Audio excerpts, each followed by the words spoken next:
C'était sur un terrain de football à Miami où un vaisseau rempli d'extraterrestres atterrissait. Il y avait plus de 100 extraterrestres et ils attrapaient tous les joueurs et les emmenaient dans le vaisseau. Et ils capturaient plus de 700 personnes dans le stade où se déroulait le match de la Coupe du Monde. Et le 24 juin, vous ne devez pas aller à ce match qui aura lieu à Miami. Une voyante brésilienne connue sur les réseaux sous le nom de Vô Baiana a publié une vidéo racontant un rêve qu'elle aurait eu. Dans ce rêve, un vaisseau gigantesque apparaissait au-dessus d'un stade plein aux États-Unis pendant un match de l'équipe brésilienne à la Coupe du Monde 2026. Elle est même allée jusqu'à mentionner une date et à affirmer que devant des milliers de personnes, des êtres descendraient du vaisseau et commenceraient à emmener des gens depuis le milieu du stade. La publication s'est vite propagée sur les réseaux sociaux, pour une raison évidente. Cette Coupe du Monde 2026 est la plus grande jamais organisée, avec 48 équipes et des matchs se déroulant dans 3 pays en même temps, les États-Unis, le Canada et le Mexique. C'est un événement suivi par des milliards de personnes à travers le monde. Dans la vidéo d'aujourd'hui, vous verrez que l'idée de contact avec des extraterrestres lors d'un événement mondial n'est pas nouvelle. Elle apparaît dans des prophéties connues, dans des films, et il existe même un cas, supposément réel, enregistré dans un stade de football.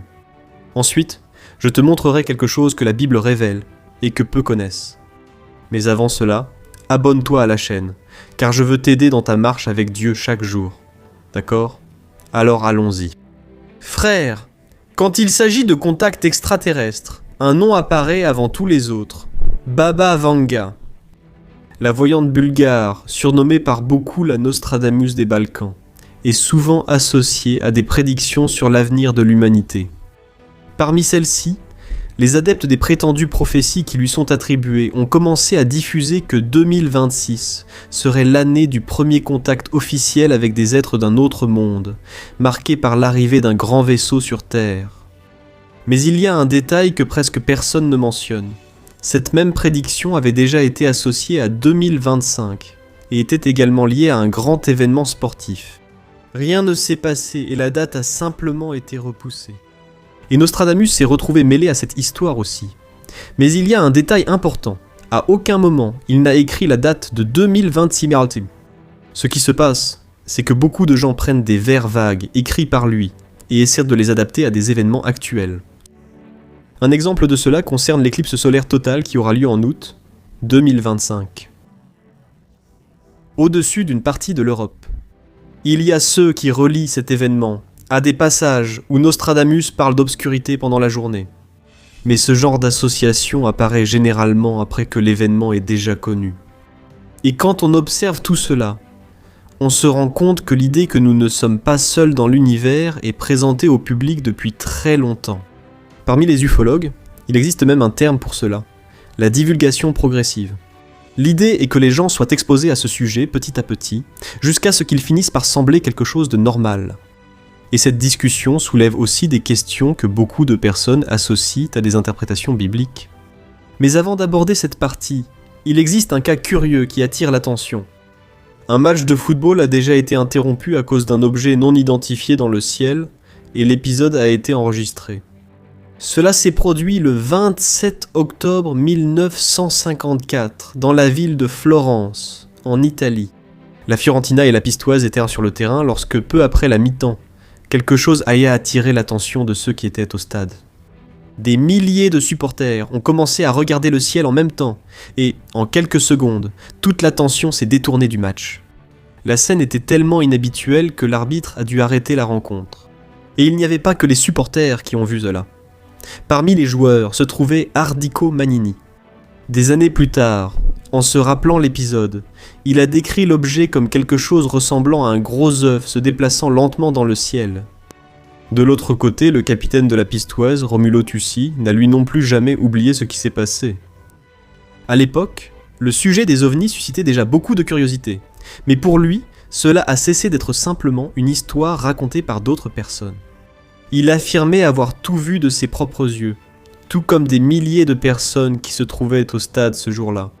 Les personnes présentes ont décrit des objets argentés en forme de cigares, des sphères brillantes et même quelque chose ressemblant à des fils argentés descendant du ciel au-dessus de la ville.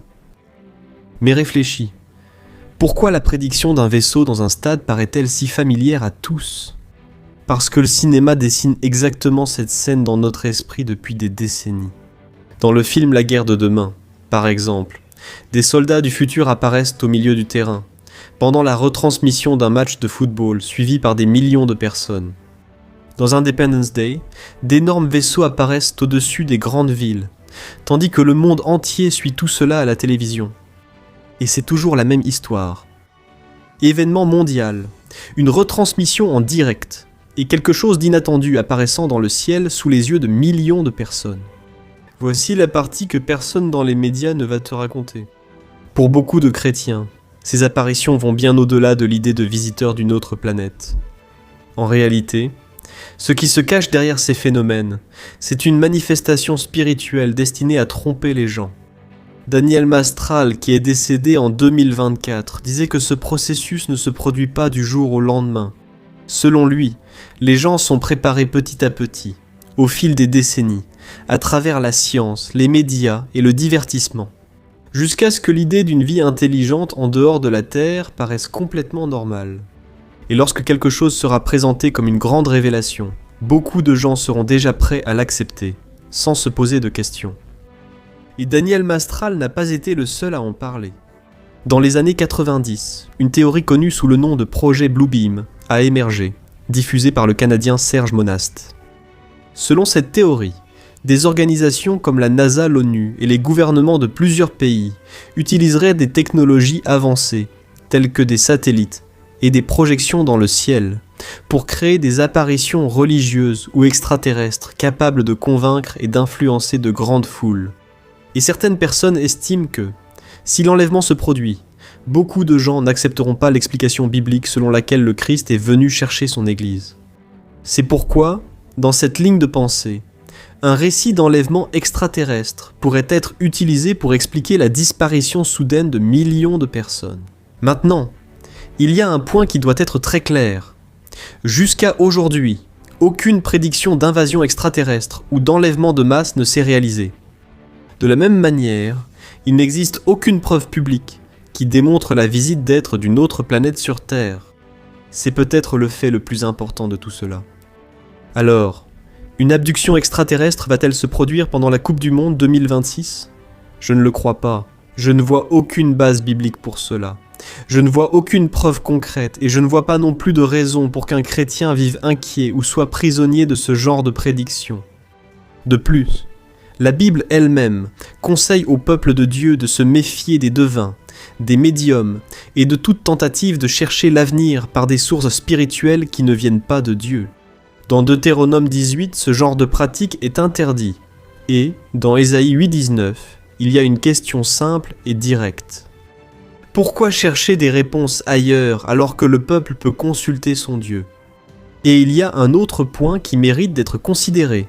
Si quelque chose de vraiment extraordinaire se produisait pendant la Coupe du Monde, l'événement serait suivi en même temps par des caméras, des satellites, des journalistes, des autorités et des millions de personnes à travers la planète. Ce serait probablement l'événement le plus documenté de l'histoire. Ce ne serait pas quelque chose qui pourrait passer inaperçu, ni quelque chose que quelqu'un pourrait cacher. Mais le vrai danger n'est pas un vaisseau apparaissant au-dessus du stade. Le vrai danger, c'est la tromperie. L'apôtre Paul a averti qu'avant la fin, il surgirait une tromperie si puissante qu'elle serait accompagnée de signes et de prodiges capables de convaincre beaucoup de gens. Dans 2 Thessaloniciens 2, il écrit que l'action de ce méchant viendra avec puissance, signes et merveilles mensongères. En trompant, il utilise la venue comme jeu. La Bible ne parle pas de vaisseau, elle parle de signes, de prodiges et de tromperies. Et Jésus a averti dans Matthieu 24 que de faux signes apparaîtraient, capables de tromper beaucoup de gens, et si possible, même les élus. C'est pourquoi celui qui connaît la parole n'a pas besoin de vivre dans la peur des dates, des prédictions ou des rêves qui deviennent viraux sur Internet. Ce qui soutient le chrétien, ce n'est pas la curiosité pour ce qui peut apparaître dans le ciel, mais l'engagement envers la vérité.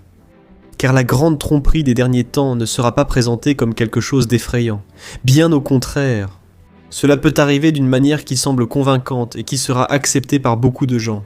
Et celui qui ne sera pas trompé sera celui qui est déjà enraciné en Christ. Amen. Je suis le pasteur Antonio Junior. Si vous avez aimé cette vidéo, partagez-la avec vos amis et regardez l'une des vidéos que je vais mettre ici à l'écran pour vous.